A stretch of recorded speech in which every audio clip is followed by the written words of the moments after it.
only winning by a couple or only doing this or only doing that, but still winning every single game is the true testament of a champion. What is up, everybody? It is Jake with Master of Football back at it again. Happy Monday. Thank you so much for being here. If you want to be up to date on everything college football, pro football, Madden, EA college football, NFL draft, anything related to American football, hit that red subscribe button. You'll not be disappointed. Also hit the like button too, and follow on Twitter/X.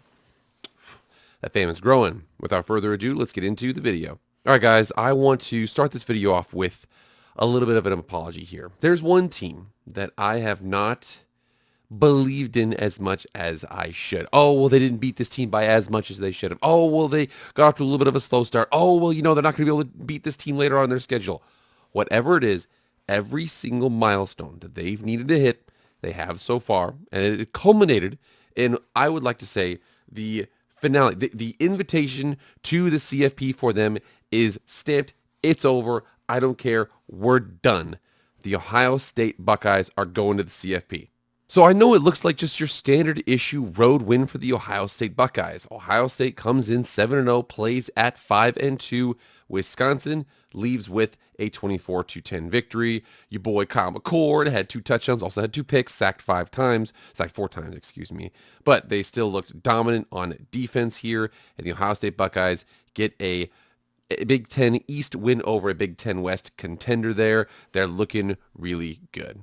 And again, one guy that I have been a little critical of, again, but at the same time, you have to remember here is that only winning by a couple or only doing this or only doing that, but still winning every single game is the true testament of a champion. Do I think they're as explosive as they can be? No, obviously we see CJ Stroud in the NFL. They do not have that capability right now as they did last season, but still, Kyle McCord, look at what he's done so far. I see 8 dubs in a row. Yes, sacked 4 times, threw 2 picks, I understand, but 2 touchdowns, and the fact that they are still winning games. And remember here, Kyle McCord is solid. He does what they need him to do. He's the starting quarterback for Ohio State.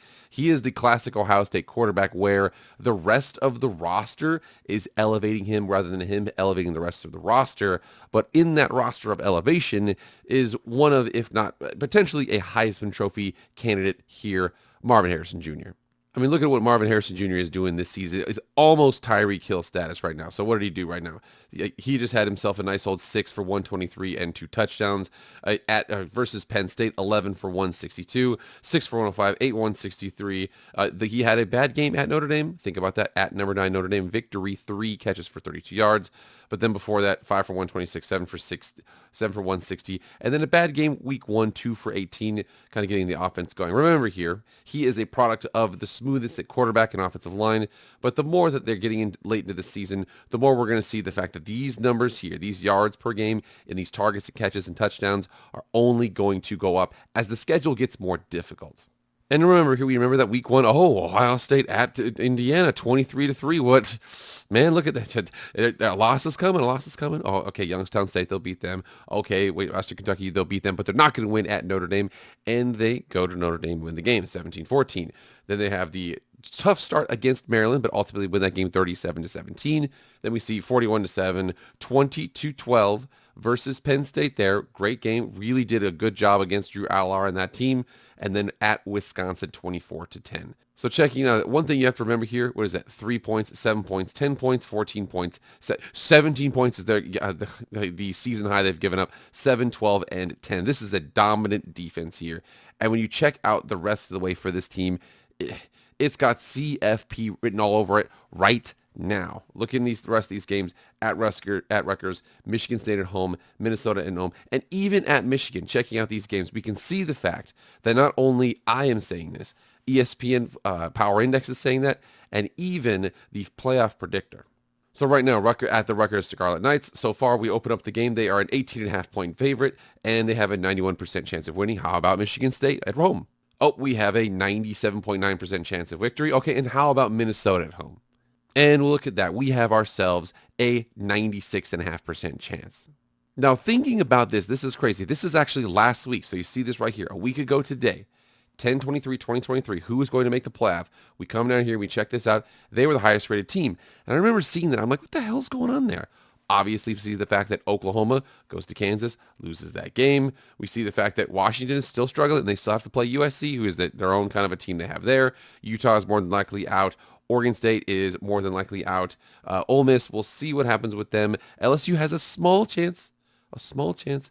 But again, there's more of these teams are slowly fading from the picture here.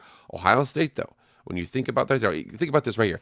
They're even picked above Michigan. But think about this. Despite the fact that I would argue that right now, if they were to play each other today, Michigan would be favored, thinking about the fact that Ohio State already has a top 10 victory over Penn State and a top 10 victory over Notre Dame. And again, not at the same time right now. Obviously, Notre Dame is not a top 10 team anymore. Penn State's still pretty good. But thinking about that right now, they've basically got everything done. They've got a plus 90% chance of winning each of their last 3 games before Michigan. And even if they lose to Michigan, they're still going to get in the CFP. And again, look at this. Like I said, I would still, right now, if I'm putting money, and if you're out there and you're taking money and you're putting on who's going to win Michigan or Ohio State, it's pretty simple here looking at this right now. I would say, like I said, probably put it on Michigan, more than likely 2 victories in a row. Ohio State might be extra geared up for this game, but can Kyle McCord do it again? Where, again, he scored 20 points against them. Do you think that J.J. McCarthy and this team at home late in the season is only going to score 20 points? I have a hard time imagining that. And remember what we're looking at here. We've got a lot of things we have to remember here. So first of all, more than likely, Washington's look a little suspect these last couple weeks. Struggled with Arizona, struggled a little bit there with Stanford. Oregon, good victory at Utah. Great one right there. These 2 teams will play each other again.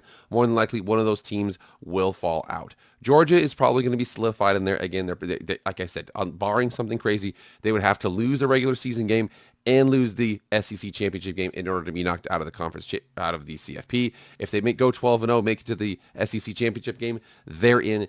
It's done. I don't care what you say. Continuing on, though, we see the fact that, again, Texas, they might have to play Oklahoma again. There's no guarantee they beat Kansas State this next weekend.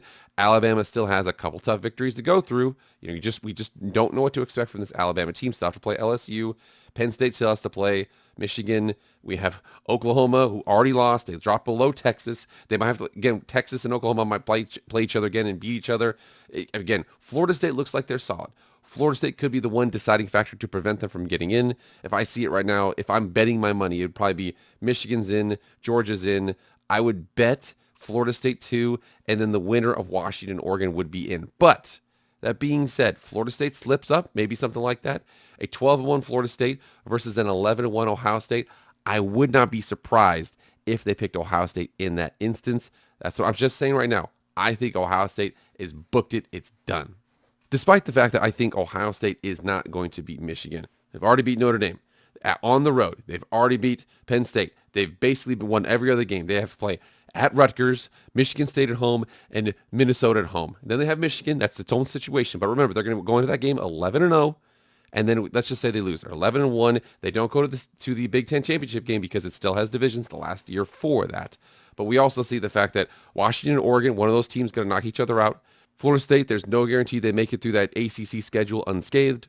We also see that Oklahoma and Texas are potentially going to knock each other out too. Remember, there's a lot of things happening here, but we know that the fact that Ohio State does not play in a conference championship game could benefit them. Again, if they lose to Michigan by 7 touchdowns, that's out of the question.